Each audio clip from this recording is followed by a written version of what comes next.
Hello केम छो बधा मजामां छो घरे छो सेफ छो गुड। चलो तो शुरू करिए छे आपणे आजे लेक्चर नंबर 19। ओके, अत्यार सुधी आपणे विस्थापन प्रक्रियाने छेल्ला 3-4 लेक्चरथी खूब डिटेलमां शीखी गया। हवे एवुं मानुं छुं के विस्थापन प्रक्रियामां तमने कोई प्रॉब्लम न होवो जोईए।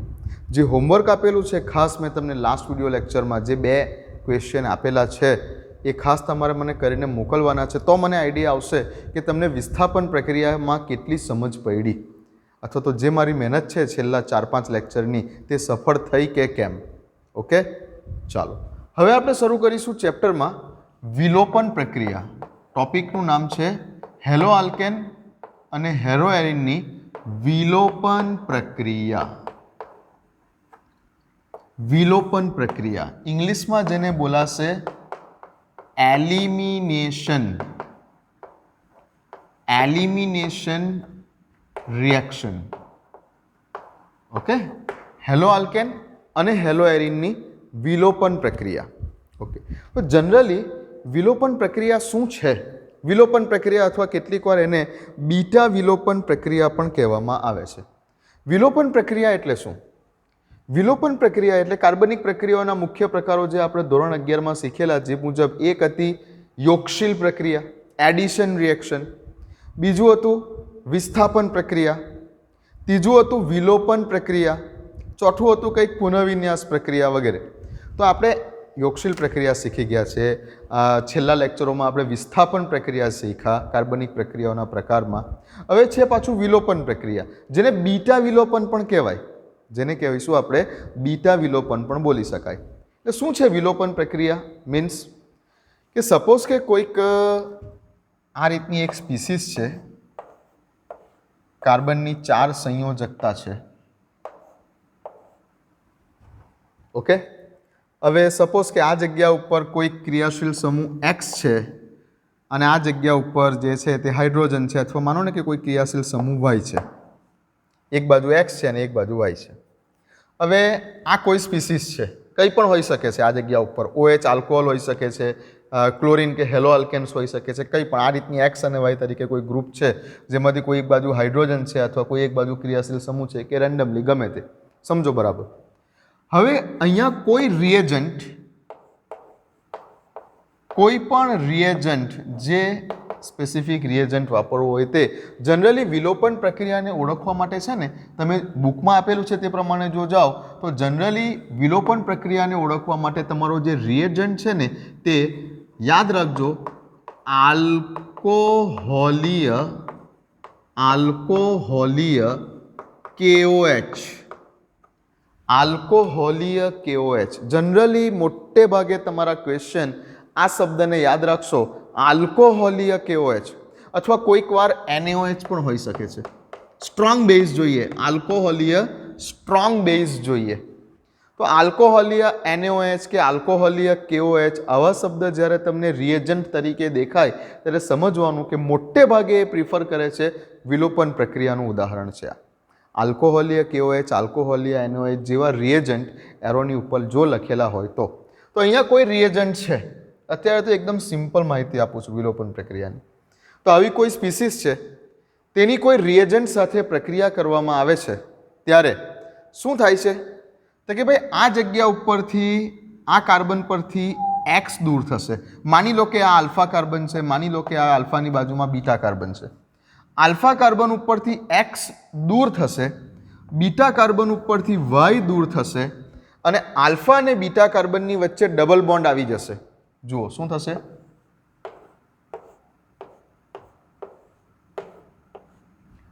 ઓકે, અને શું રિમૂવ થયું તો કે X અને Y રિમૂવ થયા।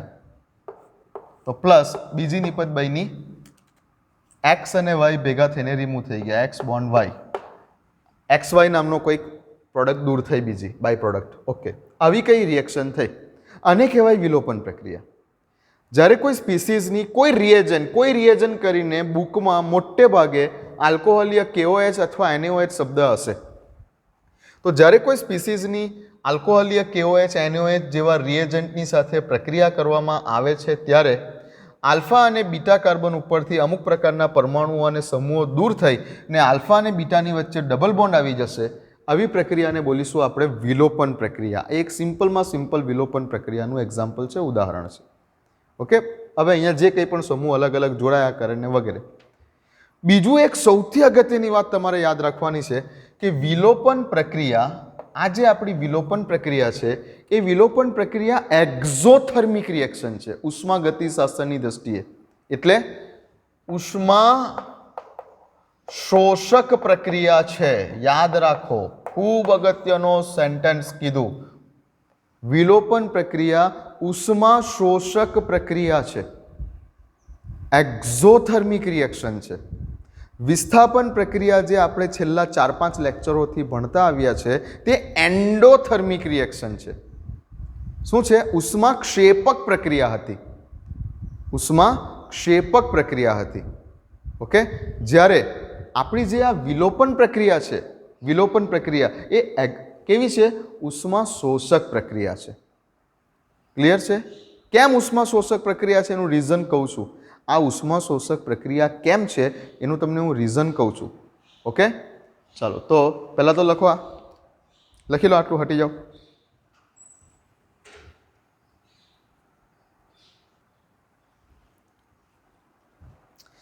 ચલો, લખાઈ ગયું આટલું. તો વિલોપન પ્રક્રિયાનું સિમ્પલ એક ઉદાહરણ થયું. વિલોપન પ્રક્રિયામાં મોટે ભાગે તમને જે એરોની ઉપર રિએજન્ટ જોવા મળશે તે કયો મળશે?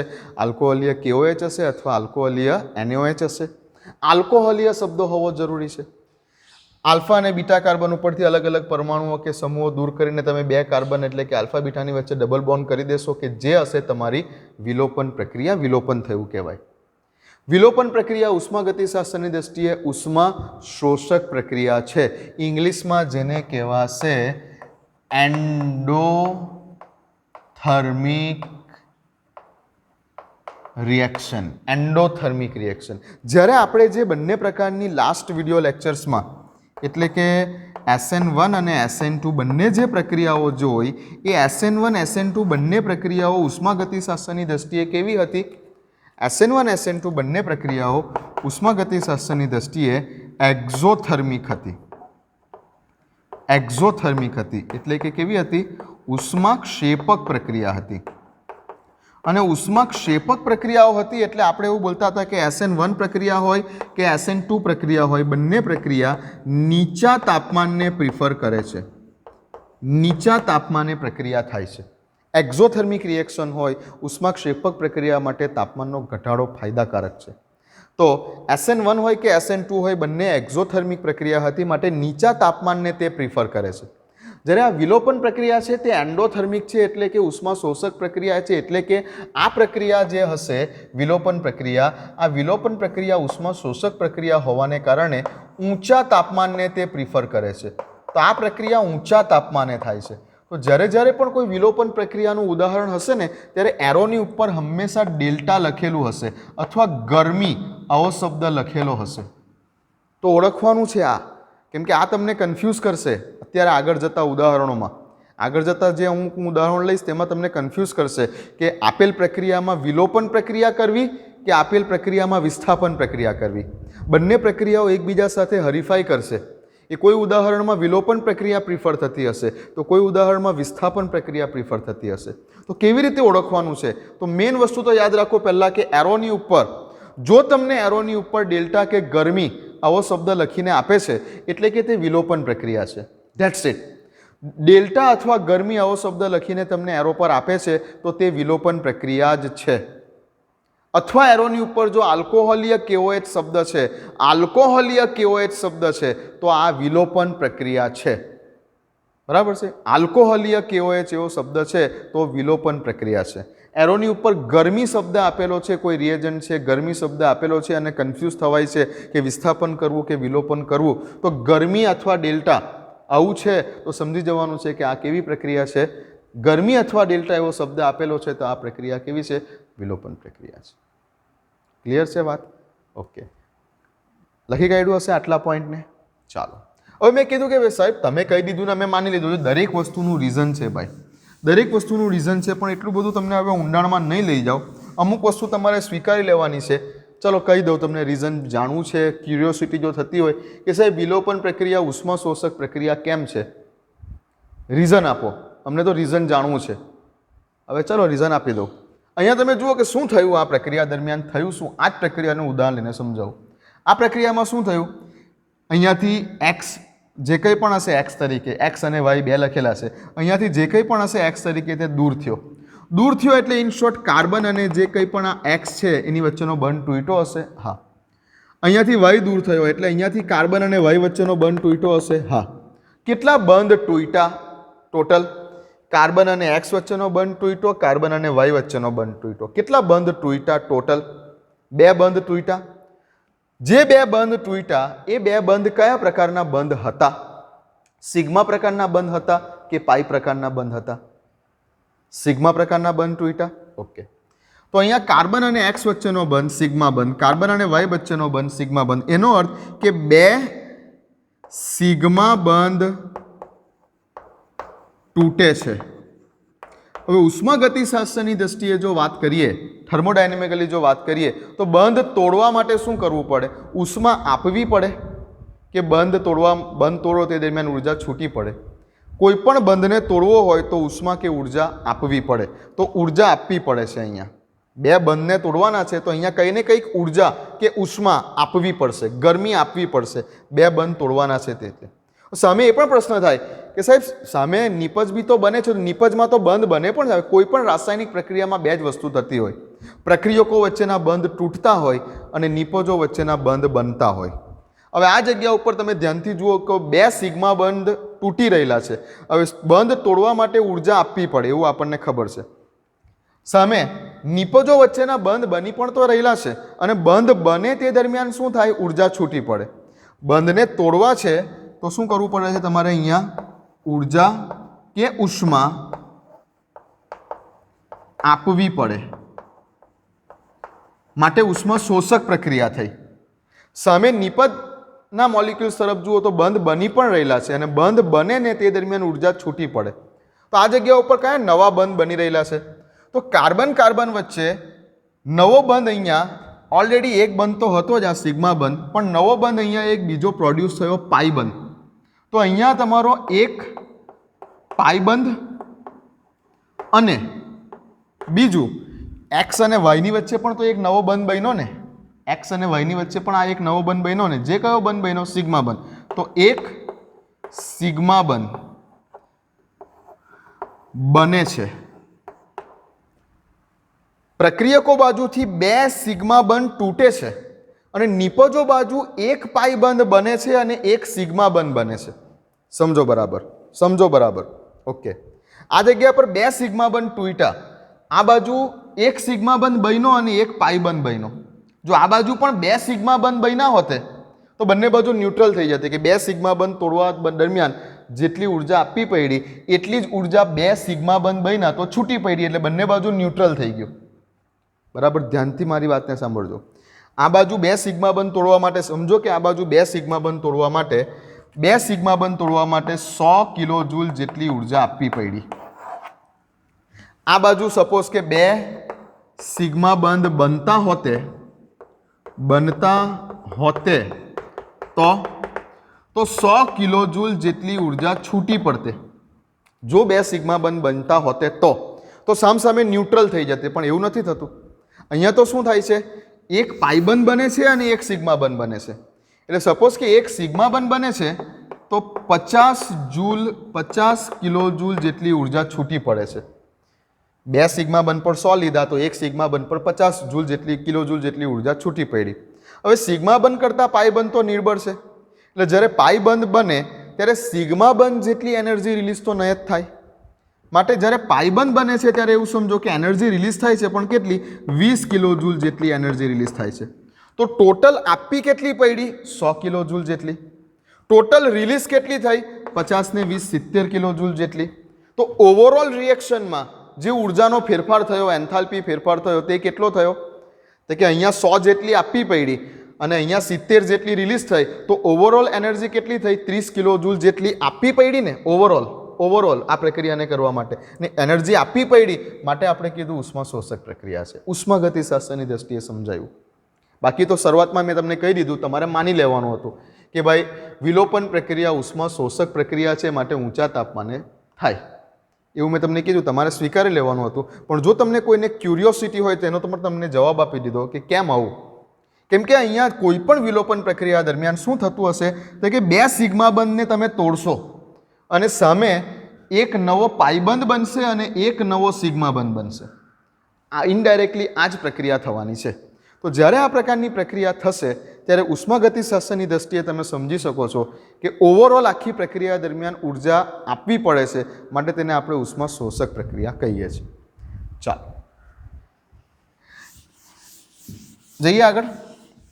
તો વિલોપન પ્રક્રિયામાં મેં કીધું તે પ્રમાણે ખાસ અત્યાર સુધીમાં 2 બાબતોને ધ્યાન રાખજો કે વિલોપન પ્રક્રિયા ઉષ્મા શોષક પ્રક્રિયા છે.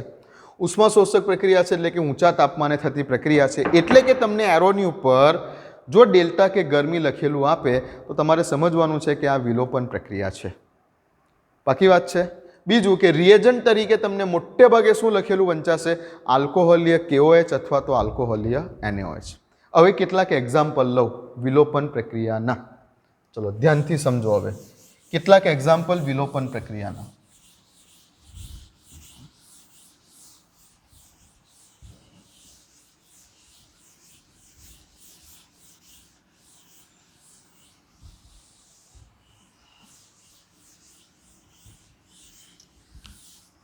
ધ્યાનથી જો અહીંયા આપણે લઈએ છીએ ઉદાહરણ તરીકે, તમને એક જ ઉદાહરણ આપું છું, પછી બીજું એક ઉદાહરણ આપણે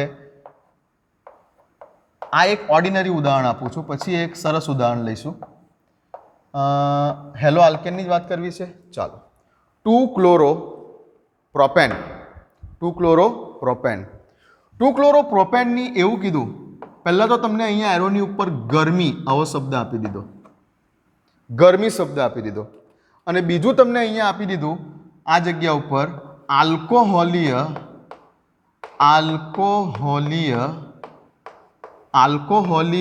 KOH, આલ્કોહોલીય KOH શબ્દ આપી દીધો. તો તમે જોયું અહીંયા ગરમી જોયું, આલ્કોહોલીય KOH જોયો, એટલે આલ્કોહોલીય KOH જોયો એટલે સમજી જવાનું કે આ કઈ પ્રક્રિયા છે ભાઈ? એલિમિનેશન પ્રક્રિયા છે. વિલોપન પ્રક્રિયાને ઇંગ્લિશમાં એલિમિનેશન પ્રક્રિયા કહેવાય. એટલે હવેથી હું શોર્ટમાં ઈ પ્રક્રિયા લખીશ. હું ઈ લખું એટલે તમારે શું સમજવાનું? વિલોપન પ્રક્રિયા છે. જો હું ઈ લખું તો શું સમજવાનું? વિલોપન પ્રક્રિયા છે. ઓકે, ઈ ફોર એલિમિનેશન, ઈ એટલે વિલોપન, શોર્ટમાં આપણે ઈ લખીશું. તો એલિમિનેશન પ્રક્રિયા છે. જ્યારે જ્યારે પણ શું જુઓ તમે એરોની ઉપર આલ્કોહોલીય KOH જુઓ ત્યારે સમજવાનું કે વિલોપન થાય, એલિમિનેશન થાય. હવે એમ પણ ભાઈ આલ્કોહોલને કારણે તો ભલભલા એલિમિનેટ થઈ ગયા બધા દુરનખા સાહેબો. આલ્કોહોલને કારણે મોટા મોટા રાજા મહારાજાઓ આલ્કોહોલને કારણે એલિમિનેટ થઈ ગયા. તો આ તો શું છે બિચારો હેલો આલ્કેન? આલ્કોહોલ આવે, આલ્કોહોલીય KOH શબ્દ આવે એટલે એલિમિનેશન પ્રક્રિયા, ઓળખાણ જ છે તેની. અને બીજું આ ગરમી પણ લખેલું હશે. ચાલો શું થશે તો કે ભાઈ ક્રિયાશીલ સમૂહ તરીકે ક્લોરીન છે. ક્લોરીન કયા કાર્બન પર જોડાયેલો છે? વચ્ચેવાળા કાર્બન પર, એટલે એને આલ્ફા કાર્બન કહીશું. એની બાજુવાળો કાર્બન, આલ્ફાની બાજુવાળો કાર્બન બીટા કાર્બન થયો, એટલે આ બાજુનો પણ બીટા કાર્બન, આ બાજુનો પણ બીટા કાર્બન, બંને કાર્બન બીટા કાર્બન જ છે. તો આપણે આલ્ફા કાર્બન ઉપરથી ક્લોરીનને દૂર કરીશું અને બીટા કાર્બન ઉપરથી આપણે દૂર કરીશું કોને? આલ્ફા કાર્બન ઉપરથી ક્લોરીનને દૂર કરીશું અને બીટા કાર્બન ઉપરથી આપણે હાઇડ્રોજનને દૂર કરીશું. અને આલ્ફા અને બીટાની વચ્ચે શું લગાવી દઈશું? Double bond. આલ્ફા કાર્બન ઉપરથી ક્લોરીનને દૂર કરીશું, બીટા કાર્બન ઉપરથી હાઇડ્રોજનને દૂર કરીશું અને આલ્ફા અને બીટાની વચ્ચે આપણે શું લગાવી દઈશું? Double bond. આવું સમજવા માટે ક્લિયર છે? આવું માત્ર સમજવા માટે. બાકી ખરેખર જે છે ને અહીંયાથી K અને અહીંયાથી Cl, અહીંયાથી K અને અહીંયાથી Cl દૂર થશે, અહીંયાથી H અને અહીંયાથી OH દૂર થશે. એટલે ખરેખર આની મિકેનિઝમ જો સમજાવવા જાઓ, પણ મિકેનિઝમ આની સમજવાની જરૂર નથી. ખરેખર શું થાય છે એકચ્યુઅલ મિકેનિઝમમાં? અહીંયાથી Cl અને અહીંયાથી K દૂર થાય છે એટલે માઇનસ KCl થશે. બીટા કાર્બન પરથી H અને અહીંયાથી OH એટલે માઇનસ H2O થશે. અને પછી આલ્ફા અને બીટાની વચ્ચે ડબલ બોન્ડ લાગશે. ખરી રિએક્શન આ છે, ખરી રિએક્શન આ છે. તો શું થશે? હવે આ બાજુનો બીટા કે આ બાજુનો બીટા કોઈ ફરક પડતો નથી. આ કેવો છે? સિમેટ્રિકલ મોલિક્યુલ છે. બંને બાજુ એક સરખા કાર્બન છે. આલ્ફા કાર્બનની બંને બાજુ એક સરખા કાર્બન છે, સિમેટ્રિકલ છે, એટલે કોઈ પ્રોબ્લેમ નથી. બંને બાજુના બીટા સરખા છે, એટલે આ બાજુના બીટા પરથી હાઇડ્રોજન લો કે આ બાજુના બીટા પરથી હાઇડ્રોજન લો એક જ છે. તો શું કરીશું આપણે? સપોઝ કે આપણે અહીંયાથી હાઇડ્રોજન લઈએ છીએ, તો આ આલ્ફા અને બીટાની વચ્ચે ડબલ બોન્ડ મૂકીશું. CH3 CH double bond CH2. Okay, આ થઈ ગઈ વિલોપન પ્રક્રિયા. એકચ્યુઅલી શું થયું? અહીંયાથી કે આલ્કોહોલીય KOH વાળો કે અને અહીંયાથી Cl એટલે KCl. બીટા કાર્બન ઉપરથી એક હાઇડ્રોજન ઓછો કર્યો અને અહીંયા OH હતું, OH અને H ભેગા થઈને H2O અને બની ગયું આ તમારું પ્રોપીન. તો આ વિલોપન પ્રક્રિયાનું ઉદાહરણ થયું. હવે આવી રીતે નથી સમજવું તો આવી રીતે પણ સમજી શકો છો કે આલ્ફા પરથી Cl અને બીટા પરથી H, આલ્ફા પરથી Cl અને બીટા પરથી H, HCl અને આલ્ફા અને બીટાની વચ્ચે ડબલ બોન્ડ. આવું સીધું શોર્ટકટમાં સમજવા માટે, બટ એકચ્યુઅલી આ થાય છે. ચલો સમજી ગયા આટલું? તો આ વિલોપન પ્રક્રિયાનું ઉદાહરણ થયું. બીજું તમને હવે હું એવું કહું કે સમજજો બરાબર ધ્યાનથી. આ જ પ્રક્રિયા છે CH3 CH Cl CH3. Okay, એરોની ઉપર નીચું તાપમાન, એરોની ઉપર લખેલું છે નીચું તાપમાન. હવે નીચું તાપમાન લખેલું છે અને શબ્દ લખેલો છે કંઈક જલીય NaOH અથવા KOH. સમજો, જલીય NaOH અથવા KOH આવો શબ્દ લખેલો છે. વિડીયોને પોઝ કરો, વિડીયોને પોઝ કરીને મને બોલો કે કઈ નિપજ આવશે. વિડીયો પોઝ કરીને નિપજ બતાવો, કઈ નિપજ આવશે?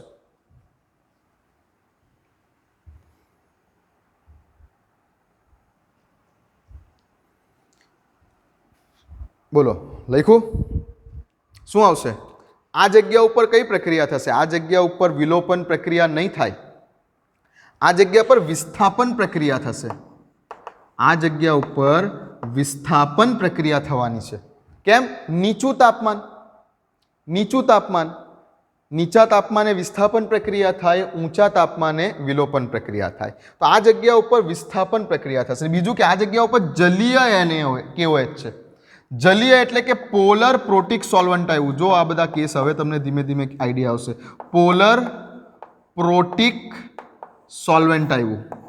પોલર પ્રોટિક સોલ્વેન્ટ આવ્યું એટલે કે વિસ્થાપન પ્રક્રિયા. અને વિસ્થાપન પ્રક્રિયામાં પણ કઈ પ્રક્રિયા? તો કે વિસ્થાપનમાં પણ SN1 પ્રક્રિયા.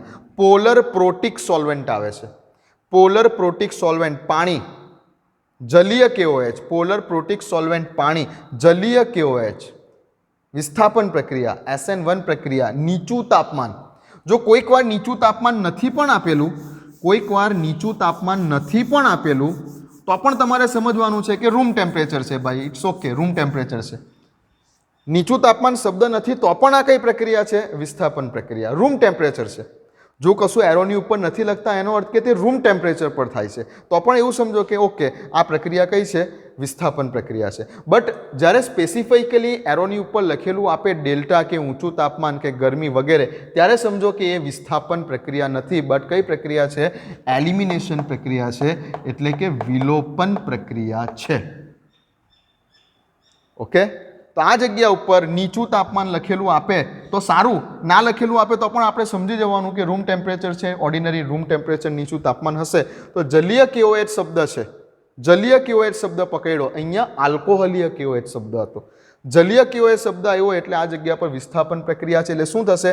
આ જગ્યા ઉપરથી Cl જશે અને આ જગ્યા ઉપરથી ન્યુક્લિયોફાઇલ તરીકે KOH માનો OH માઇનસ અહીંયા એટેક મારશે.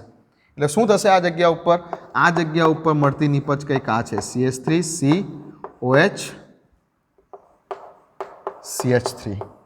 અને બીજી બાય પ્રોડક્ટ તરીકે શું દૂર થતું હશે? અહીંયાથી K અને અહીંયાથી Cl એટલે માઇનસ KCl. ઓકે, દેખાય છે? એક મિનિટ, ચાલો, સરસ. તો બરાબર ધ્યાનથી સમજજો, આ બે ઉદાહરણ બરાબર ધ્યાનથી જોઈ લો કે ક્યારે વિલોપન અને ક્યારે વિસ્થાપન. અમુક શબ્દો તમારે પકડવાના છે, જેમ કે એરોની ઉપર ગરમી લખેલું છે, ડેલ્ટા લખેલું છે, ઊંચું તાપમાન લખેલું છે અને આલ્કોહોલીય KOH લખેલો છે, તો સમજી જાઓ કે તે વિલોપન પ્રક્રિયા છે. આલ્કોહોલીય KOH અથવા NaOH બી હોઈ શકે, વિલોપન પ્રક્રિયા છે. એરોની ઉપર ક્યાં તો નીચું તાપમાન લખેલું છે અથવા કશું નથી લખેલું ટેમ્પરેચર વિશે, બટ જલીય KOH છે, જલીય NaOH છે કે જલીય કોઈ શબ્દ આવેલો છે, તે વખતે સમજી જાઓ કે એ કઈ પ્રક્રિયા છે? વિસ્થાપન પ્રક્રિયા છે. ઓકે, અને વિસ્થાપન પ્રક્રિયામાં એક જાય અને બીજો આવે. વિલોપન પ્રક્રિયામાં શું છે? બંને જાય જ, આલ્ફા પરથી પણ જાય અને બીટા પરથી પણ દૂર થાય, કશું એન્ટર ના થાય, બધું રિમૂવ થાય. અહીંયા આલ્ફા પરથી Cl ગયો, બીટા પરથી H ગયો, બંને વસ્તુ રિમૂવ થઈ ગઈ અને આલ્ફા બીટાની વચ્ચે ડબલ બોન્ડ આવી ગયો, વિલોપન પ્રક્રિયા. અહીંયા શું થયું કે અહીંયાથી Cl ગયો પણ એની સામે બીજો એક ન્યુક્લિયોફાઇલ આવ્યો OH-, એકનું જવું બીજાનું આવું, વિસ્થાપન પ્રક્રિયા. ચલો બંને ઉદાહરણને ધ્યાનથી લખો, પછી એક બીજા ઉદાહરણ પર જઈએ છીએ.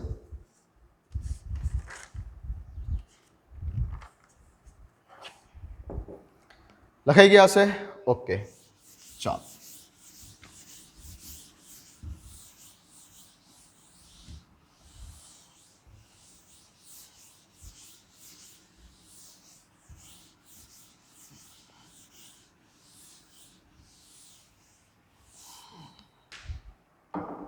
ક્લિયર વાત? જો મોટે ભાગે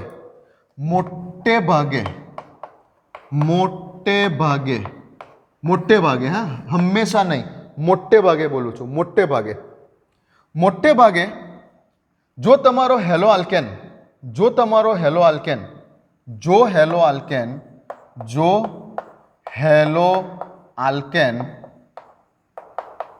મોટે ભાગે જો આપણો હેલો આલ્કેન જ્યારે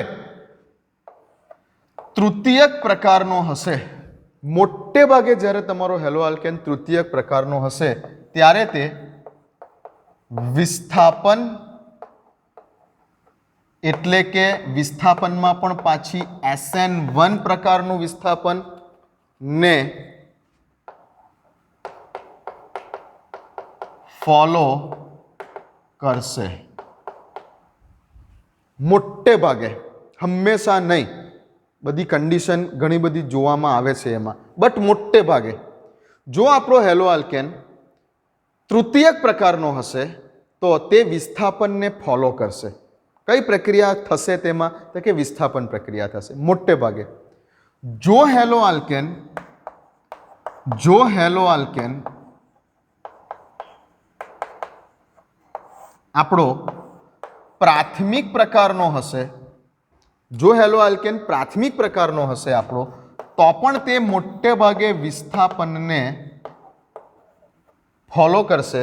પણ કયું વિસ્થાપન? પ્રાથમિક પ્રકારનો છે એટલે ત્યાં ભીડ ઓછી હોવાની છે, એટલે SN2 પ્રકારના વિસ્થાપનને તે ફોલો કરશે. Very good. બટ જો હવે આપણો હેલો આલ્કેન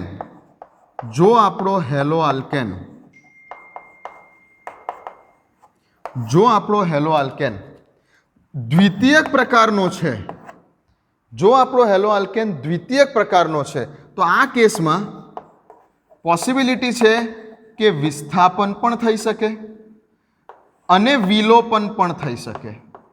બંનેની 50-50% પોસિબિલિટી છે. વિસ્થાપન પ્રક્રિયા થવાની, વિલોપન પ્રક્રિયા થવાની, બંનેની 50-50% પોસિબિલિટી છે. આ કેસમાં તમારે શું છે? કન્ડિશન ચેક કરવાની છે. કન્ડિશન એરોની ઉપર લખેલી કન્ડિશન ચેક કરવાની છે. ખાસ કન્ડિશન ચેક કરવાની છે દ્વિતીયક હેલો આલ્કેનના કેસમાં. પ્રાથમિક પ્રકારનો હેલો આલ્કેન છે તો મોસ્ટ પ્રોબેબલી તે SN2 ને ફોલો કરશે, વિસ્થાપનને ફોલો કરશે. ઇન શોર્ટ, તૃતીયક પ્રકારનો હેલો આલ્કેન છે તો મોસ્ટ પ્રોબેબલી તે વિસ્થાપનમાં SN1 પ્રકારની પ્રક્રિયાને ફોલો કરશે.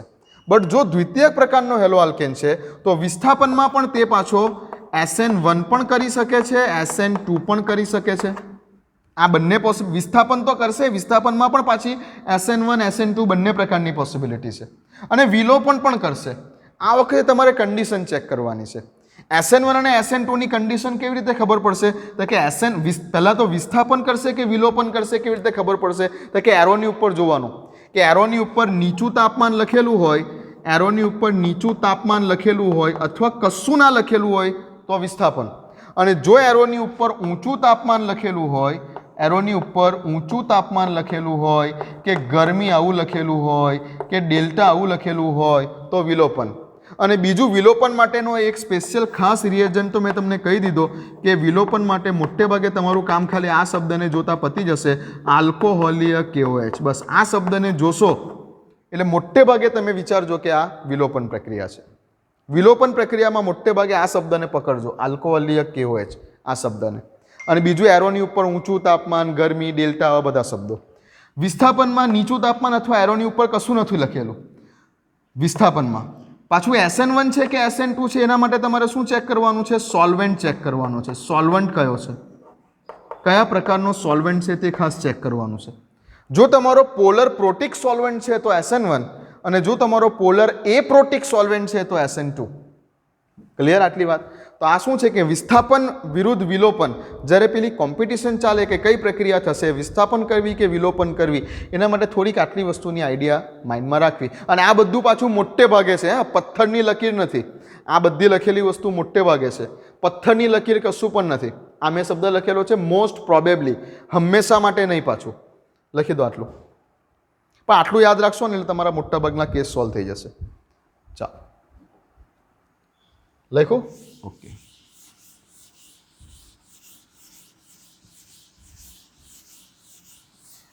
હવે આપણે વિસ્થાપન પ્રક્રિયાની વાત કરીએ તો એક એક્ઝામ્પલ લઉં છું, ધ્યાનથી સમજજો. CH3 CH2 CH Br CH3 2 bromobutane. Okay, arrow કરી દીધો, એરોની ઉપર ડેલ્ટા લખી દીધું અને અહીંયા લખી દીધું મેં આલ્કોહોલીય KOH. પૂરેપૂરી કન્ડિશન ફોલો થઈ ગઈ. હેલો આલ્કેન કેવા પ્રકારનો છે? દ્વિતીયક પ્રકારનો છે. હવે અહીંયા તમે ડેલ્ટા જુઓ છો અને આલ્કોહોલીય KOH જુઓ છો એટલે વિસ્થાપન વિશે વિચારવાની જરૂર જ નથી. અહીંયા વિલોપન જ થવાનું છે. બંને કન્ડિશન આવી ગયાની. ઓકે, તો આ આલ્ફા કાર્બન છે, આલ્ફાની બાજુવાળો કાર્બન એટલે કે આ કાર્બન બીટા છે, આ કાર્બન બીટા કાર્બન છે. ઓકે, શું કીધું મેં? આલ્ફા કાર્બન ઉપરથી તમારે હેલોજન દૂર કરવાનું અને બીટા કાર્બન ઉપરથી તમારે હાઇડ્રોજન દૂર કરવાનું. ઓકે, તો શું થશે? અહીંયા આલ્ફા કાર્બન ઉપરથી હેલોજન દૂર થશે, બીટા કાર્બન ઉપરથી હાઇડ્રોજન દૂર થશે. એટલે સમજો કે અહીંયાથી Br ગયો અને અહીંયાથી એક H ગયો, તો શું નીપજ બની? તો નીપજ કંઈક બની આ કેસની અંદર. શું બની? CH3 CH2 CH double bond CH2 1 બ્યુટીન. આ એક નીપજ બની 1 બ્યુટીન. આનું નામ શું બોલશો? 1 બ્યુટીન. ઓકે, 1 બ્યુટીન આ એક નીપજ બની.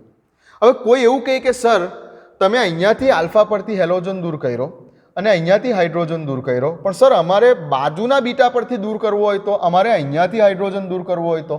અહીંયા બંને પોસિબિલિટી છે.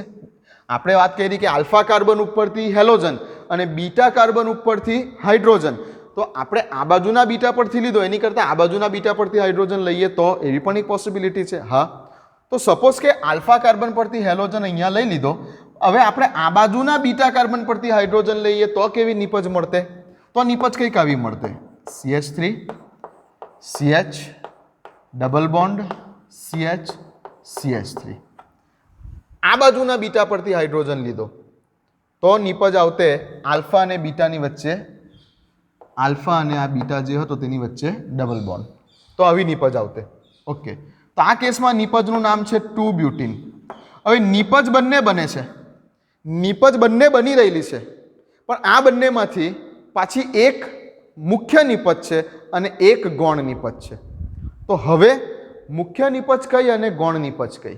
સવાલ એ આવીને અહીંયા ફસાયો કે સવાલ તમને પૂછશે આ બેમાંથી મુખ્ય નીપજ કઈ અને ગૌણ નીપજ કઈ? અહીંયા આવીને સવાલ ફસાયો. જે ઓર્ડિનરી છોકરાઓ છે તે અહીંયા સુધી શીખીને જશે, બટ હવે જે એક્સ્ટ્રા ઓર્ડિનરી છોકરાઓ છે તે આ પણ યાદ રાખશે કે આ બંનેમાંથી મુખ્ય નીપજ કઈ છે. તો આ બંનેમાંથી મુખ્ય નીપજ કઈ કેવી રીતે ખબર પડે? ઓકે, કેવી રીતે ખબર પડે? તો આ માટે જે છે તમારે આલ્કોહોલ ફિનોલ ઇથરવાળા ચેપ્ટરમાં પણ, આલ્કોહોલમાં પણ તમને વિલોપનની અંદર આ વસ્તુ શીખવાડેલું હતું. કયો નિયમ? સેટઝેફ રૂલ. સેટઝેફનો નિયમ. સેટઝેફનો નિયમ, જેમાં હાઇપર કોન્જ્યુકેશન વધારે છે તે વધારે સ્ટેબલ નિપજ અને એ મુખ્ય નિપજ. તો હવે અહીંયા તમારે શું જોવાનું છે કે દ્વિબંધ ધરાવતા કાર્બન એટલે કે આ બે કાર્બન, દ્વિબંધ ધરાવતા આ બે કાર્બન, ઓકે, તેની બાજુવાળા કાર્બન ઉપર કેટલા હાઇડ્રોજન છે? દ્વિબંધ ધરાવતા કાર્બન ઉપર બોક્સ કરી દેવાનું. ઓકે, દ્વિબંધ ધરાવતા કાર્બન ઉપર બોક્સ કરી દેવાનું. હવે હમણાં પાછું સિમ્પલ સમજાવી દઉં કે દ્વિબંધ ધરાવતા કાર્બન ઉપર બોક્સ કરી દેવાનું. હવે તેની આજુબાજુ ઉપર નીચે ડાબે જમણે જે કંઈ પણ કાર્બન્સ છે તેના ઉપર કેટલા હાઇડ્રોજન છે? તો કે આ બાજુના કાર્બન પાસે 3 હાઇડ્રોજન અને આ બાજુના કાર્બન પાસે 3 હાઇડ્રોજન. ટોટલ કેટલા હાઇડ્રોજન થયા? 6 હાઇડ્રોજન. બરાબર. તો ક્રિયાશીલ સમૂહ તરીકે અહીંયા C ડબલ બોન્ડ C ની બાજુવાળા કાર્બન ઉપર આ બાજુ 3, આ બાજુ 3, બાજુવાળા કાર્બનને અહીંયા બોલીશું આપણે આની સાપેક્ષમાં, આ ક્રિયાશીલ સમૂહની સાપેક્ષમાં તેની બાજુવાળા કાર્બનને આલ્ફા કાર્બન, તેની બાજુવાળા કાર્બનને આલ્ફા કાર્બન. અહીંયા સમજી લો કે આ એક ફંક્શનલ ગ્રુપ છે. તેની બાજુવાળા carbon alpha carbon, alpha carbon. Alpha carbon પાસે રહેલા હાઇડ્રોજન એટલે 3 આલ્ફા હાઇડ્રોજન, આની પાસે પણ 3 alpha hydrogen, total 6 alpha hydrogen. જેટલા આલ્ફા હાઇડ્રોજન એટલા હાઇપર કોન્જ્યુકેશન, અને જેટલા હાઇપર કોન્જ્યુકેશન એટલી વધારે સ્ટેબલ નિપજ, અને જે સ્ટેબલ નિપજ એ જ તમારી મુખ્ય નિપજ. તો સેટઝેફનો નિયમ આવું જ કહે છે, સેટઝેફનો રૂલ આવું જ કહે છે. સેટઝેફનો રૂલ એવું કહે છે કે જેની પાસે જેટલા હાઇપર કોન્જ્યુકેશન વધારે હશે, દ્વિબંધ ધરાવતા આલ્કિન, સેટઝેફનો રૂલ શું કહે છે કે દ્વિબંધ ધરાવતા આલ્કિનમાં, દ્વિબંધ ધરાવતા આલ્કિનવાળી જે પ્રોડક્ટ મળી રહેલી છે તમારી પાસે, તેમાં જે પ્રકારના આલ્કિન પાસે સૌથી વધારે સ્ટેબિલિટી છે એ તમારી મુખ્ય નિપજ છે. હવે સ્ટેબિલિટી કોની પાસે સૌથી વધારે છે? કે જેની પાસે સૌથી વધારે આલ્ફા હાઇડ્રોજન છે. તો અહીંયા તમે ગણ્યા 6 આલ્ફા હાઇડ્રોજન. હવે ઉપરવાળી નિપજમાં બી ગણી દઈએ. બોક્સ ક્યાં કરી દેવાનું? કાર્બન ડબલ બોન્ડ કાર્બન પર બોક્સ કરી દેવાનું. અહીંયા બોક્સ કરી દીધું, આ બોક્સ કરી દીધું. ઓકે, હવે આ બાજુ તો કોઈ કાર્બન જ નથી. ઓકે, આ જે બોક્સ કર્યું તેની બાજુવાળો કાર્બન એટલે આલ્ફા કાર્બન. માત્ર આપણે આલ્ફા કાર્બનવાળા જ હાઇડ્રોજન ગણવાના છે. તો આ આલ્ફા કાર્બન, આને પછી બીટા કહેવાય, આલ્ફાની બાજુવાળો. તો આલ્ફા કાર્બન ઉપર કેટલા હાઇડ્રોજન છે? 2 હાઇડ્રોજન છે. તો આ કેસમાં તમારી પાસે 2 આલ્ફા હાઇડ્રોજન છે. 2 આલ્ફા હાઇડ્રોજન છે એટલે આની પાસે 2 હાઇપર કોન્જ્યુકેશન છે. 2 હાઇપર કોન્જ્યુકેશન છે, આની પાસે 6 આલ્ફા હાઇડ્રોજન છે, આની પાસે 6 હાઇપર કોન્જ્યુકેશન છે. તો વધારે સ્ટેબલ કોણ? જેની પાસે વધારે આલ્ફા હાઇડ્રોજન તેની પાસે વધારે હાઇપર કોન્જ્યુકેશન, અને જેની પાસે વધારે હાઇપર કોન્જ્યુકેશન તે વધારે સ્ટેબલ. ઓકે, તો બેમાંથી વધારે સ્ટેબલ કોણ છે? આ વધારે સ્ટેબલ છે. આ નીચેવાળી નિપજ 2 બ્યુટીન આના કરતાં વધારે સ્ટેબલ છે due to the hyperconjugation. 6 alpha hydrogen હોવાને કારણે આની પાસે 6 હાઇપર કોન્જ્યુકેશન છે, આની પાસે 2 આલ્ફા હાઇડ્રોજન છે તો આની પાસે 2 જ હાઇપર કોન્જ્યુકેશન છે. જેની પાસે હાઇપર કોન્જ્યુકેશન વધારે તે વધારે સ્ટેબલ નિપજ છે, અને એ જ આપણી મુખ્ય નિપજ પણ છે. કયો નિયમ છે આ? સેટઝેફ રૂલ. સેટઝેફ રૂલ પ્રમાણે. ઓકે, તો આ 2 બ્યુટીનવાળી નિપજ આપણી બોલીશું કે મુખ્ય નિપજ છે. મુખ્ય નિપજ છે એટલે પ્રક્રિયા દરમિયાન નિપજ તો બંને બને છે, બટ સમજો કે 80% જેટલી આ નિપજ બને છે, મુખ્ય નિપજ છે. જ્યારે ઉપરવાળી 1 બ્યુટીનવાળી નિપજ આપણી ગૌણ નિપજ છે, આપણી ગૌણ નિપજ છે. ગૌણ નિપજ છે એટલે સમજો કે આ 20% બને છે. બને છે તો બંને, પણ આ 80% બને છે તો આ 20% બને છે. ક્લિયર વાત? ઓકે, તો એક્ઝામમાં આવું પૂછશે. પહેલાં તો પ્રક્રિયાને ઓળખવાનું.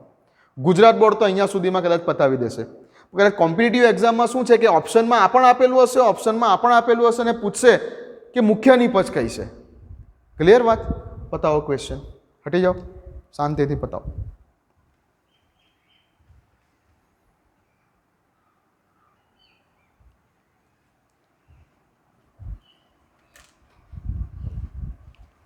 લખો. ઓકે,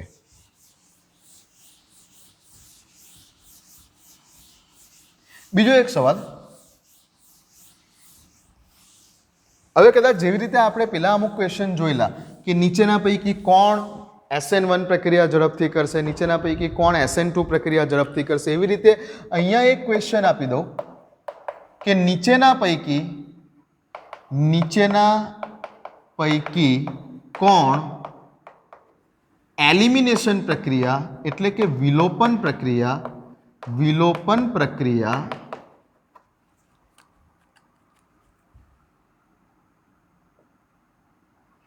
ઝડપથી કરશે? આવો કઈ ક્વેશ્ચન બનાવી દીધો અને આ જગ્યા ઉપર હું ઓપ્શન આપી દઉં છું તમને કે ભાઈ CH3 CH2 CH2 CH2 Cl. Option number B CH3 CH2 CH Cl CH3. Okay. Option number C CH3 C CH3 CH3 આ જગ્યા ઉપર CH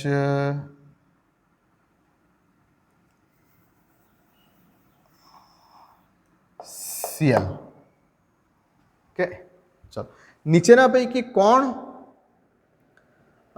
વિલોપન પ્રક્રિયાને ઝડપથી કરશે? આ ત્રણ ઓપ્શન આપ્યા. હવે અહીંયા જોજો કે આ પણ હેલો આલ્કેન છે, આ પણ હેલો આલ્કેન છે, આ પણ હેલો આલ્કેન છે, પણ આ કેવા પ્રકારનો હેલો આલ્કેન છે? તો કે પ્રાથમિક. આ કેવા પ્રકારના હેલો આલ્કેન છે? દ્વિતીયક. આ કેવા પ્રકારનો હેલો આલ્કેન છે? તૃતીયક.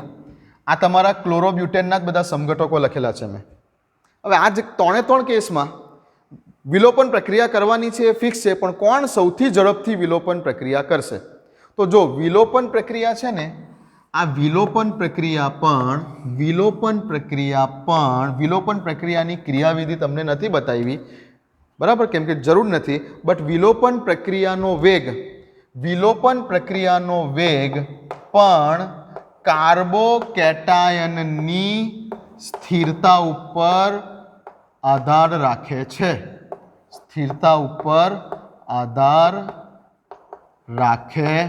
છે. વિલોપન પ્રક્રિયાનો વેગ પણ કાર્બોકેટાયનની સ્થિરતા ઉપર આધાર રાખે છે. એટલે કે જે પ્રકારના હેલો આલ્કેનમાં સૌથી વધારે સ્ટેબલ કાર્બોકેટાયન બનતો હશે તેમાં વિલોપન પ્રક્રિયા ઝડપથી થતી હશે. તો વિલોપન પ્રક્રિયાના વેગ માટે તમારે યાદ રાખવું જનરલી કે ટર્સરીમાં સૌથી વધારે સ્પીડમાં થાય, પછી સેકન્ડરીમાં થાય અને પછી પ્રાથમિકમાં થાય. ઓકે, કેમ કે કાર્બોકેટાયનની ક્રિયાવિધિમાં કાર્બોકેટાયન બને છે. વિલોપન પ્રક્રિયાની ક્રિયાવિધિમાં કાર્બોકેટાયન બને છે, બટ ક્રિયાવિધિ મેં તમને બતાવી નથી. કેમ કે શું છે કે વિલોપન પ્રક્રિયાની પણ પાછી ક્રિયાવિધિ છે ને બે પ્રકારની છે, E1 એલિમિનેશન અને E2 એલિમિનેશન. આટલું બધું ડિટેલમાં તમારે નથી જવાની જરૂર, કેમ કે એ તમે આગળ BScમાં જશો તો આવશે. એમાં પણ જેવું વિસ્થાપન પ્રક્રિયામાં કેવું છે SN1 અને SN2 જે તમારા સિલેબસમાં છે, બટ વિલોપનમાં પણ પાછું આવું છે કે E1 એલિમિનેશન અને E2 એલિમિનેશન, જે અત્યારે આપણા સિલેબસમાં નથી તો એને સ્કીપ કરીએ છીએ. બાકી વિલોપન પ્રક્રિયાની પણ ક્રિયાવિધિ સમજો તો મજા આવે એવી છે, બટ એવી જવા દો. એ વિલોપન પ્રક્રિયાનો વેગ કાર્બોકેટાયનની સ્થિરતા પર આધાર રાખે છે, એટલે આવું યાદ રાખવું. તો અહીંયા પ્રાથમિક હેલો આલ્કેન છે, દ્વિતીયક હેલો આલ્કેન છે, તૃતીયક હેલો આલ્કેન છે. સપોઝ કે અહીંયાથી ક્લોરીન જશે તો અહીંયા પ્રાથમિક પ્રકારનો કાર્બોકેટાયન બનશે, અહીંયાથી ક્લોરીન જશે તો અહીંયા દ્વિતીયક પ્રકારનો કાર્બોકેટાયન બનશે, અહીંયાથી ક્લોરીન જશે તો અહીંયા પ્રાથમિક પ્રકારનો કાર્બોકેટાયન બનશે. ઓકે, ક્લિયર વાત થઈ ગઈ? હા, સોરી, તૃતીયક પ્રકારનો કાર્બોકેટાયન બનશે. તો અહીંયા પ્રાથમિક કાર્બોકેટાયન બન્યો, અહીંયા દ્વિતીયક કાર્બોકેટાયન બન્યો, અહીંયા તૃતીયક કાર્બોકેટાયન બન્યો. અને વિલોપન પ્રક્રિયાનો વેગ કાર્બોકેટાયનની સ્ટેબિલિટી પર આધાર રાખે છે, એટલે સૌથી વધારે ફાસ્ટ રિએક્શન કોણ કરે કે જેમાં તૃતીયક કાર્બોકેટાયન બને, એટલે કે option number C. Option number C સૌથી ફાસ્ટ રિએક્શન કરશે. કઈ રિએક્શન? વિલોપન પ્રક્રિયા. એના પછી ઓપ્શન નંબર બી ને એના પછી ઓપ્શન નંબર એ. આ જવાબ થઈ ગયો. ઠીક, તો આ એક MCQ પણ બરાબર ધ્યાનથી કે જે તમને આ પ્રકારનો ક્વેશ્ચન આવી જાય વિલોપન પ્રક્રિયામાંથી તો તમને ઇઝી થઈ જાય જવાબ આપવો. લખી લેજો, કારણ સહિત લખો બધી વસ્તુને, ધીમે ધીમે શાંતિથી. ચાલો લખી લો.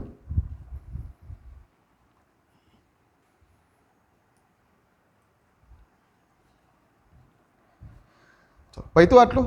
બીજો એક ક્વેશ્ચન આપું. ફરી પાછું તમારે મને કહેવાનું છે કે મેજર પ્રોડક્ટ કઈ અને માઇનર પ્રોડક્ટ કઈ મુખ્ય નિપજ અને કઈ ગૌણ નિપજ, ફરી તમારે મને કહેવાનું છે. એક ક્વેશ્ચન આપું છું. ચાલો, CH3 CH Cl CH CH3 આવું કંઈક લખીને આપી દીધું, એરો કરીને આપી દીધો, એરોની ઉપર ડેલ્ટા લખી દીધું, ઓળખી ગયા આપણે કે વિલોપન પ્રક્રિયા છે, અને લખી દીધું અહીંયા કે આલ્કોહોલીય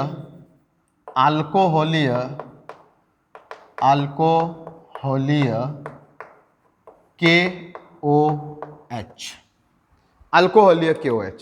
ચાલો હવે એટલે વિલોપન પ્રક્રિયા છે એ તો ઓળખાણ પડી ગઈ. હવે તમારે જોવાની છે, હવે તમને શું કીધું કે મેજર પ્રોડક્ટ કઈ અને માઇનર પ્રોડક્ટ કઈ, which is major product and which is minor, મુખ્ય નિપજ અને ગૌણ નિપજ જણાવો, આવો સવાલ છે. ચાલો તો શું કરીશું, પહેલા તો હેલોજન જે કાર્બન સાથે છે, એ કાર્બનને આલ્ફા કાર્બન કહીશું.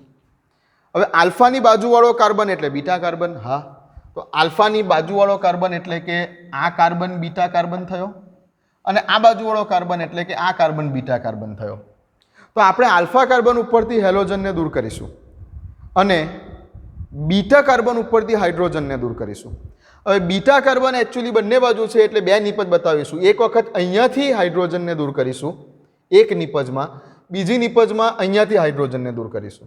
ચલો પહેલી નિપજમાં શું કરીએ, આ બાજુથી ડાબી બાજુના બીટા કાર્બન ઉપરથી હાઇડ્રોજન દૂર કરી અને આલ્ફા અને બીટાની વચ્ચે ડબલ બોન્ડ બતાવીએ તો શું નિપજ બને, તો નિપજ કંઈક બનશે CH2 double bond CH single bond CH ની નીચે CH3 એઝ ઇટ ઇઝ અને સિંગલ બોન્ડ CH3.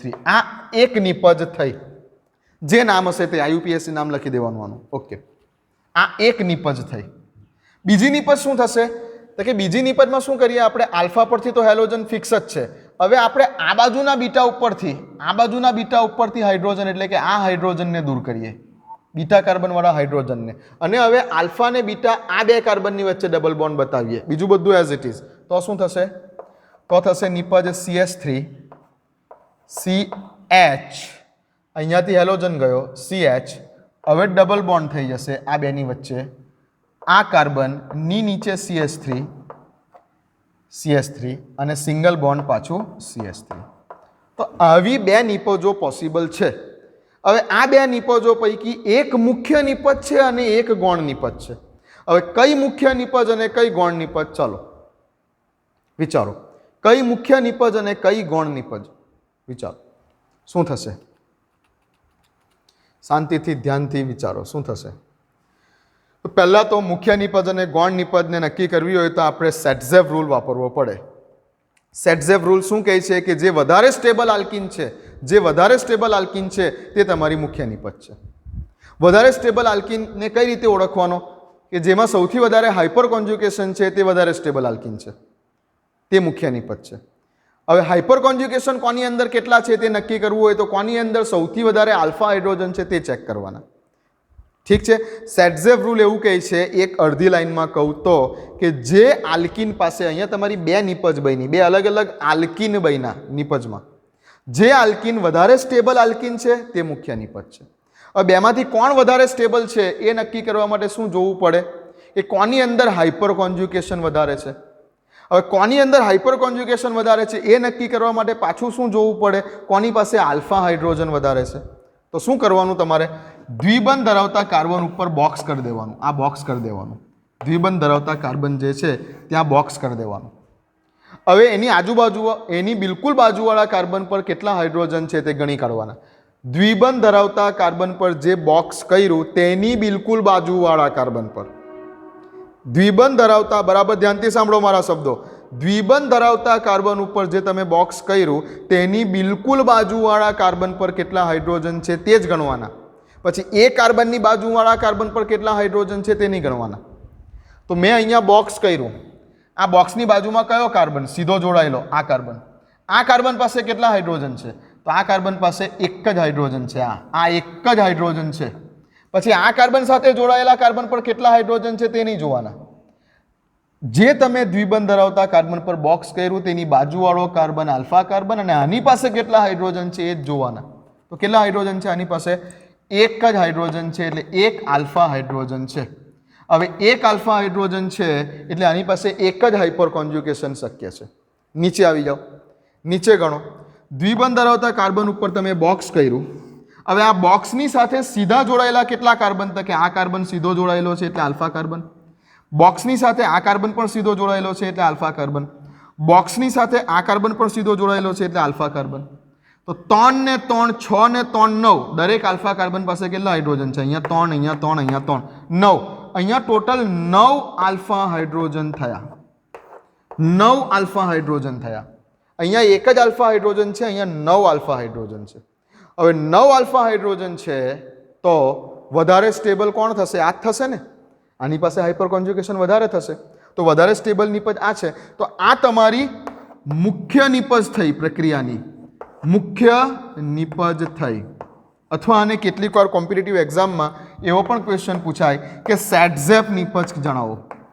સેટ-ઝેપ નિપજ જણાવો એવું પૂછે કે આપેલ પ્રક્રિયાની સેટ-ઝેપ નિપજ જણાવો. સેટ-ઝેપ નિપજ એટલે મુખ્ય નિપજ. અને ઉપરવાળી પણ બનશે ખરી, પણ આ જે નિપજ બનશે તમારી, આ તમારી ગૌણ નિપજ બનશે. બનશે ખરી. કેટલા ટકા? તો કે એપ્રોક્સિમેટ આ 20% બનશે તો આ 80% બનશે પ્રક્રિયા દરમિયાન. મુખ્ય નિપજને બીજા શબ્દોમાં ટ્વિસ્ટ કરીને પૂછે તો સેટ-ઝેપ નિપજ જણાવો એવું પણ હોઈ શકે. સેટ-ઝેપ નિપજ એટલે મુખ્ય નિપજ. અને આ ગૌણ નિપજને પણ છે ને શું કહેશે ખબર? હોફમેન નિપજ જણાવો. હોફમેન નિપજ. યાદ રાખો, કેટલીક વાર આઈઆઈટી વાળા રમત રમે છે આનાથી. આઈઆઈટી વાળા કેટલીક વાર આ શબ્દથી રમત રમે છે. મુખ્ય નિપજને શું બોલશે એ લોકો? સેટ-ઝેપ નિપજ. અને ગૌણ નિપજને શું બોલશે એ લોકો? હોફમેન નિપજ. બરાબર ધ્યાનથી દરેક વિદ્યાર્થી બરાબર ધ્યાન આપે. મુખ્ય નિપજને ગૂંચવવા માટે કયો શબ્દ બોલી શકે છે? સેટ-ઝેપ નિપજ. અને ગૌણ નિપજને ગૂંચવવા માટે કયો શબ્દ બોલી શકે છે? હોફમેન નિપજ. તો આવી પ્રક્રિયા આપશે અને પ્રક્રિયા આપીને શું કહેશે કે આપેલ પ્રક્રિયા માટે દરેક વિદ્યાર્થી મિત્રો ધ્યાન આપે. અને જે બીજા રસાયણ વિજ્ઞાનના શિક્ષકો પણ જે વિડીયો લેક્ચર જોઈ રહેલા છે તે પણ ધ્યાન આપે. આપેલ પ્રક્રિયા માટેની સેટ-ઝેપ નિપજ અને હોફમેન નિપજ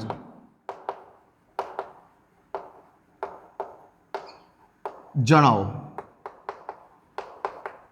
હવે આવો ક્વેશ્ચન આવી જાય તો લગભગ 50%થી ઉપર વિદ્યાર્થીઓને ખબર જ નહીં હોય કે સેટ-ઝેપ નિપજ એટલે શું અને હોફમેન નિપજ એટલે શું. સેટ-ઝેપ નિપજ એટલે મુખ્ય નિપજ, હોફમેન નિપજ એટલે ગૌણ નિપજ. દરેક વિદ્યાર્થી ધ્યાન આપે. અને મેં કીધું તે પ્રમાણે બીજા ઘણા બધા રસાયણ વિજ્ઞાનના જે કંઈ પણ શિક્ષકો છે આજુબાજુના વિસ્તારના, મારે નામ નથી લેવું, પણ આજુબાજુના વિસ્તારના જે કંઈ પણ રસાયણ વિજ્ઞાનના શિક્ષકો છે તે પણ ધ્યાન આપે. ના ખબર હોય તો જાણી લેજો. બરાબર, ઘણી બધી નવી વસ્તુ તમને પણ જાણવા મળે છે. સારી વાત છે. વિદ્યાનું દાન જે છે એ કરતા રહેવું જોઈએ. વિદ્યા વેચવાથી વધે, મારી તો આ જ મેન્ટાલિટી છે શરૂઆતથી. તો જે કોઈ પણ જોઈ રહેલા છે તે બધા જ જે છે વિદ્યાને વેચો. ઓકે, ચાલો લખી લો. Most important example. આ ટાઈપનો ક્વેશ્ચન તો જે છે ને ખાસ કરીને કોમ્પિટિટિવ એક્ઝામમાં આવા જ ક્વેશ્ચન આવે.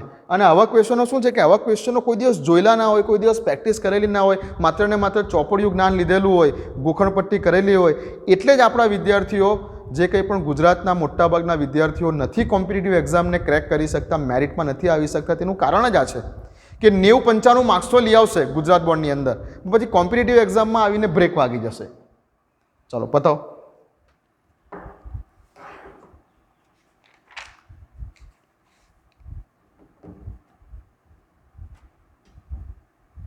ઓકે, લાસ્ટ ક્વેશ્ચન તરફ જઈએ. વિડીયો લાંબો થઈ રહેલો છે.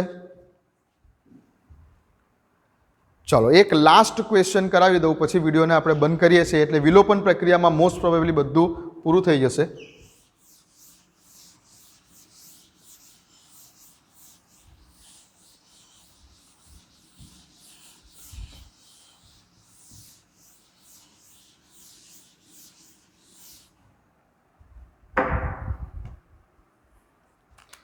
એક ક્વેશ્ચન આપું છું, બરાબર ધ્યાનથી કરો. CH3 C CH3 CH3 CH2 Br એરોની ઉપર ડેલ્ટા આલ્કોહોલીય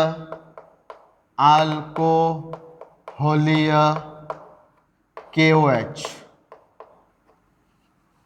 પ્રક્રિયા દરમિયાન મળતી નિપજ જણાવો અને સામે લખેલું છે નિપજ. અહીંયા મુખ્ય નિપજ ગૌણ નિપજ એવું કશું પૂછ્યું નથી, બસ પ્રક્રિયાની નિપજ જણાવો આટલું કીધેલું છે.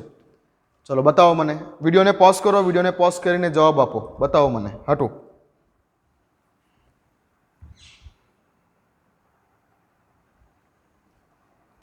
ચાલો લખો.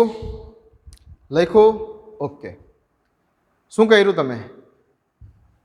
હેલોજન આ કાર્બન સાથે જોડાયેલો છે એટલે આ આલ્ફા કાર્બન ઉપરથી તમારે દૂર કરવાનો છે અહીંયાથી બ્રોમિન. ઓકે, આલ્ફાની બાજુવાળો કાર્બન એટલે કે આ જે કાર્બન છે આ કાર્બન તમારો બીટા કાર્બન થશે. આ કાર્બન તમારો બીટા કાર્બન થશે. હવે આલ્ફા પરથી તો તમે દૂર કરી દીધો હેલોજન, બટ આ કેસમાં વિચારો અહીંયા બીટા કાર્બન પાસે દૂર થવા માટે હાઇડ્રોજન છે. હાઇડ્રોજન છે આ કેસમાં. આલ્ફા પરથી હેલોજન અને બીટા પરથી હાઇડ્રોજન. ઓકે, હવે આ કાર્બનને નહીં જોવાનો, કેમ કે આ તો પાછો આલ્ફા બીટા ને બીટાની બાજુવાળો કાર્બન ગેમા કાર્બન થઈ જાય, એને નહીં જોવાનું. આલ્ફા ઉપરથી હેલોજન દૂર થયો, બીટા ઉપરથી હાઇડ્રોજન દૂર કરવા માટે આ કાર્બન પાસે હાઇડ્રોજન છે ખરો? નથી ભાઈ. તો આ પ્રક્રિયા થશે નહીં, અહીંયા નિપજ મળશે નહીં.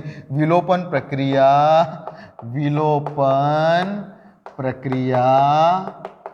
થશે નહીં. વિલોપન પ્રક્રિયા થશે નહીં.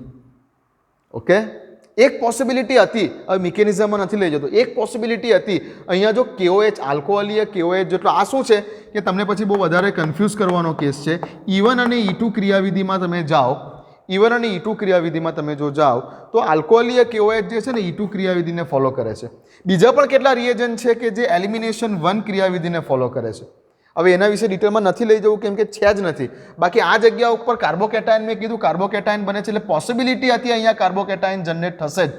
હવે કાર્બોકેટાયન જો આ જગ્યા ઉપર જનરેટ થશે તો અહીંયા શિફ્ટિંગની પોસિબિલિટી હતી અને પછી પોસિબલ થતે આ પ્રક્રિયા, બટ એટલામાં તમને નહીં લઈ જાઓ. અત્યારે આલ્કોહોલીય KOH પર જ જે બુકમાં આપેલું છે માત્ર ને માત્ર એક રિએજન્ટ પર ચાલે છે, તો એક જ રિએજન્ટ પર ચાલવા દઈએ છીએ આપણે આલ્કોહોલીય KOH. બાકી જો અહીંયા આલ્કોહોલીય KOH સિવાયનો બીજો કોઈ રિએજન્ટ આવતે ને તો આ પ્રક્રિયા પોસિબલ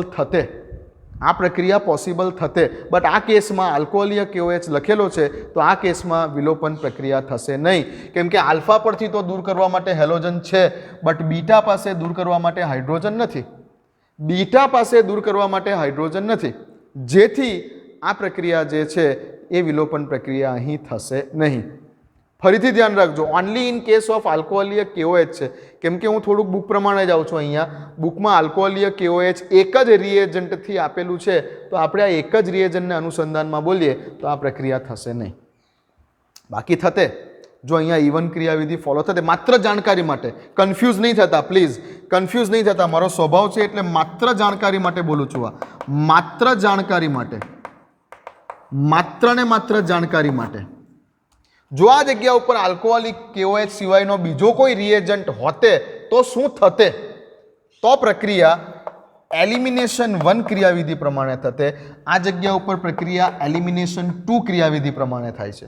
માત્ર જાણકારી માટે કહું છું. હા, હવે બાકી તમે અહીંયા સીધું જ એટલું સમજી લેજો કે આલ્ફા પરથી દૂર થવા માટે હેલોજન તો છે, પણ બીટા પરથી દૂર થવા માટે હાઇડ્રોજન નથી, માટે આ પ્રક્રિયા થશે નહીં. માટે આ પ્રક્રિયામાં વિલોપન પ્રક્રિયાની નિપજ મળશે નહીં. ધેટ્સ ઇટ, પતી ગઈ વાત. હવે જે બોલું છું 5 મિનિટ એ માત્ર જાણકારી માટે છે. અહીંયા જો આલ્કોહોલીય KOH સિવાયનો બીજો કોઈ રિએજન્ટ હોતે તો પ્રક્રિયા E1 ક્રિયાવિધિ મુજબ થતે. એટલે શું થતે? અહીંયાથી પહેલા હેલોજન દૂર થતે, એટલે કંઈક આવું બનતે. અહીંયા જનરેટ થઈ જતે કાર્બોકેટાયન. કેવો કાર્બોકેટાયન જનરેટ થઈ જતે? પ્રાથમિક. હવે પ્રાથમિક કાર્બોકેટાયન એવું વિચારે છે કે મારી પાસે કોઈ શક્યતા છે વધારે સ્ટેબલ થવા માટેની, એટલે આ જગ્યા ઉપર શિફ્ટિંગનું વિચારે છે તે. તો આ જગ્યા ઉપર એક પોસિબિલિટી છે કે જો આ મિથાઇલ ગ્રુપ આ જગ્યા ઉપરથી શિફ્ટ થઈને અહીંયા આવી જાય તો આને થયું કહેવાય શિફ્ટિંગ. શિફ્ટિંગ કયું શિફ્ટિંગ થયું કહેવાય? મિથાઇડ શિફ્ટિંગ. CH3 માઇનસ મિથાઇડ 1 2 પહેલા નંબર પરથી બીજા નંબર વાળો મિથાઇડ સમૂહ પહેલા નંબર પર ચાલ્યો કે મિથાઇડ 1 2 શિફ્ટિંગ થયું કહેવાય. એટલે શું થયું હવે? તો કંઈક હવે સ્પીસીઝ આવી બની. CH2 પ્લસ હતો તેની પાસે આ CH3 પોતાના ઇલેક્ટ્રોન યુગ્મ લઈને ચાલ્યો ગયો એટલે CH2 ની સાથે અહીંયા CH3 જોડાઈ ગયો તો આ જગ્યા ઉપર પ્લસ ચાર્જ આવ્યો. તો આ જે પ્રાથમિક કાર્બોકેટાયન હતો તે શિફ્ટિંગ થવાને કારણે તૃતીય કાર્બોકેટાયન બની ગયો, વધારે સ્ટેબલ કાર્બોકેટાયન બની ગયો પહેલા કરતાં. હંમેશા કાર્બોકેટાયન આવું વિચારે છે કે જ્યારે જ્યારે પણ તેની પાસે ચાન્સ હોય છે ત્યારે તે શિફ્ટિંગ કરી દે છે પોતાના ચાર્જનું. એટલે પ્રાથમિકમાંથી તે કન્વર્ટ થઈ ગયો તૃતીયકમાં, વધારે સ્ટેબિલિટી મળી ગઈ તેને. હવે તમે જુઓ કે આ પ્લસ ચાર્જવાળા કાર્બનને તમે આલ્ફા કાર્બન કહો તો આલ્ફા કાર્બનની બાજુમાં હવે આ બીટા કાર્બન, હવે આ બીટા કાર્બન, હવે આ બીટા કાર્બન. હવે આલ્ફાની બાજુવાળા 3 બીટા થઈ ગયા. અહીંયા કેવું હતું પહેલાં કે આ આલ્ફા હતો અને આ કેસમાં અહીંયા બીટા પર એક પણ હાઇડ્રોજન નહોતો. એટલે આપણે લખેલું કે વિલોપન પ્રક્રિયા થશે નહીં. બટ જો શિફ્ટિંગ થઈ ગયું અને શિફ્ટિંગ થઈ જવાને કારણે હવે આલ્ફાની બાજુમાં જે બીટા કાર્બન છે તો અહીંયા 3, અહીંયા 3, અહીંયા 3, ગમે તે બાજુથી લો, ગમે તે બાજુથી લો તમે હાઇડ્રોજન તો તમને નિપજ મળશે. ઓકે, તો હાઇડ્રોજન તમે અહીંયાથી પણ લઈ શકો છો. હવે હાઇડ્રોજન તમે અહીંયાથી પણ લઈ શકો છો, હાઇડ્રોજન તમે અહીંયાથી પણ લઈ શકો છો અને 3 અલગ અલગ નિપજ બતાવી શકો છો. એમાં પણ પાછી કોઈ એક મુખ્ય નિપજ હશે. કઈ મુખ્ય નિપજ હશે એ સેટ્ઝેફ રૂલ પ્રમાણે જોવાનું. ઓકે, ચાલો, ક્લિયર આટલી વાત? પણ આ બધી વસ્તુ માત્ર જાણકારી માટે કીધી, તમારે છે નથી અત્યારે, જવા દો ઈવન ક્રિયાવિધિ. તમે તો એટલું યાદ રાખો અત્યારે બસ કે ભાઈ આ કેસમાં આલ્ફા કાર્બન પાસે દૂર થવા માટે હેલોજન છે પણ બીટા પાસે દૂર થવા માટે હાઇડ્રોજન નથી, તો અહીં વિલોપન પ્રક્રિયા થશે નહીં. આલ્ફા બીટા વિલોપન પ્રક્રિયા અહીંયા થશે નહીં. તો વિલોપન પ્રક્રિયા અહીંયા મોસ્ટ પ્રોબેબલી બધી પૂરી થાય છે. વિલોપન પ્રક્રિયાને બીજા શબ્દોમાં આલ્ફા બીટા વિલોપન પણ બોલી શકાય છે અથવા માત્ર બીટા વિલોપન પ્રક્રિયા એવું પણ બોલી શકાય છે, એવા નામે પણ ઓળખાઈ શકે છે. પૂરી કરીએ છીએ. નેક્સ્ટ ટાઈમ હવે આગળ વધીશું ધાતુ સાથેની પ્રક્રિયાઓથી. આશા છે કે આજના લેક્ચરમાં બરાબર કમ્પ્લીટ સમજ પડી હશે. હવે તમારે ખાસ શું કરવાનું છે, બુકમાં તમારે ખાસ બુકની અંદર સ્વાધ્યાયમાં લગભગ હું તમને એક ઇમેજ મોકલી આપું છું વોટ્સએપ ઉપર. હું તમને એક ઇમેજ મોકલી આપું છું બુકમાં. કયો ક્વેશ્ચન છે મને ખબર નથી પણ હું તમને એક ઇમેજ મોકલી આપું છું. આ ઇમેજમાં જેટલી રાસાયણિક પ્રક્રિયા છે સ્વાધ્યાયમાં આપેલી એ બધી રાસાયણિક પ્રક્રિયાઓ તમારે મને હોમવર્કમાં કરીને મોકલવાની છે. હું જે તમને બુકના ફોટાનો સ્ક્રીનશોટ મોકલું છું તમારા સ્વાધ્યાયમાં જ છે. લગભગ 10.14 કે કંઈક બધી રાસાયણિક પ્રક્રિયાઓ આપેલી છે. લગભગ 8-10 રાસાયણિક પ્રક્રિયાઓ છે. એમાં મળતી નિપજ કઈ હશે એ તમારે કહેવાની છે. તો હું તમને એ ઇમેજ મોકલી આપું છું બુકના ફોટાની સ્વાધ્યાયમાં. આ દરેકે દરેક પ્રક્રિયા જે છે એ તમારે હોમવર્કમાં કમ્પલસરી મને લખીને મોકલવાની છે. કેમ કે આજ તમે કરશો ને, હવે આજે કરશો ને તમે હવે, તો તમારું જે છે બધા કન્ફ્યુઝન ક્લિયર થઈ જશે. એમાં કોઈ પ્રક્રિયામાં SN1 પ્રમાણે થતી હશે, કોઈ પ્રક્રિયા SN2 પ્રમાણે થતી હશે, કોઈ પ્રક્રિયા એલિમિનેશન પ્રમાણે થતી હશે. એમાં તમારા બધા ડાઉટ ક્લિયર થઈ જશે. તો તમારે આ ખાસ પ્રક્રિયા જે 10 પ્રક્રિયાઓ છે તેની સામે એના માત્ર જવાબ લખવાના છે. હું તમને એ બુકના ફોટાનો ઇમેજ મોકલી આપીશ, તમારે મને હોમવર્કમાં કરીને મોકલાવવાનું છે. ક્લિયર આટલી વાત? ઓકે, ચાલો મળીએ.